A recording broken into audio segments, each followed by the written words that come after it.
Across the vast territory of Oceania, the voice of Big Brother can be heard. He is the commanding presence that dominates the citizens of Orwell's fictional superstate, his universal face and omnipresent feature. Big Brother, of course, is the supreme leader of Oceania, one of the three superstates in George Orwell's dystopian novel of 1984. Yet despite his ubiquitous presence throughout the story, Big Brother is actually never encountered directly by Winston, the protagonist, and his very existence is questioned. Welcome to 1984 Lore, and today we're considering one question: does Big Brother exist? Be warned that spoilers are likely, so for those who have not read this fantastic book, I encourage you to do so before returning to our question here. Throughout the story, Big Brother is a prominent character that forms the cultural core of Oceanian society. He is the apparent head of the state of Oceania, a vast superstate that encompasses North and South America, Southern Africa, Australia and Britain. Under his leadership, the party, properly INGSOC, or English Socialism, rules the masses, the so-called inner party acting as the ruling clique under him, comprising just 2% of Oceanian citizens, and then the outer party at around 13%, acting as a civil service and rough middle class. Much like other modern and recent totalitarian states in our own world, Big Brother is the focus of a cult of personality, his word, predictions, ideas and commands taken as truth, with any doubt as to his wisdom and direction at least outwardly derided as heretical and a crime punishable by death, if not years, in a forced labour camp. Big Brother is often a voice issuing from the telescreen, as well as a face universally seen on posters, screens, and even currency. Yet even so, Winston, the novel's protagonist, doubts his existence. Since all records are constantly updated to conform to what the collective party decides is truth, no real historical record exists, and Winston's own memory concerning his own life, as well as Big Brother himself, is hazy at best. Big Brother, however, was not a name that had always been associated with the party from its very earliest days. Indeed, if such a man did really exist in some form, it's likely he was merely one of many early leaders of the party during its rise to dominance. We do know that Jones, Aronson and Rutherford were other prominent voices of the inner party or ruling class that fell afoul of the consensus and were purged, an event vividly recalled by Winston. Obviously, Goldstein himself, the great enemy of Oceania, was also said to have been only second to Big Brother himself, though given later revelations about his book, even his existence is questionable.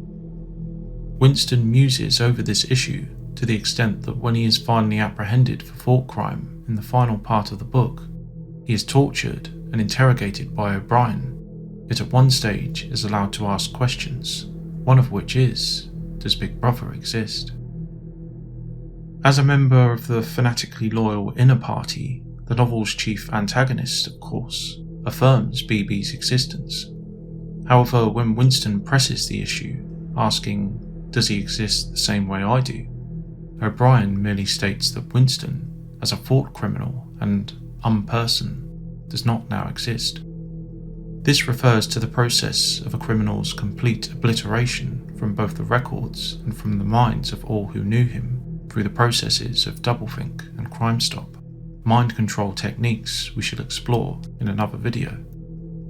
This may have been the end of the matter, however there is additional information that may give a more solid answer to our question. In the same part of the book, O'Brien freely admits to writing, at least collaboratively, Goldsteins Book, which in a section read by Winston has some interesting implications about BB. Big Brother is infallible and all-powerful.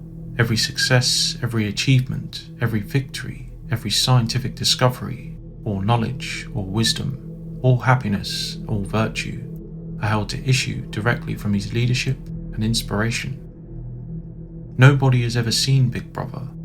He is a face on the hoardings, a voice on the telescreen.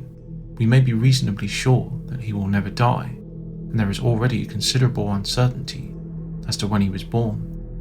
Big Brother is the guise in which the party chooses to exhibit itself to the world.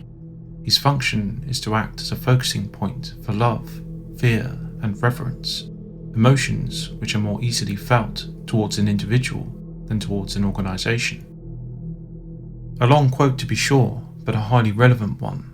What makes this description more compelling is what O'Brien admits in Chapter 3 of Book 3 during the torture scenes with Winston. You have read the book, Goldsteins Book, or parts of it at least. Did it tell you anything that you did not know already? You have read it, said Winston.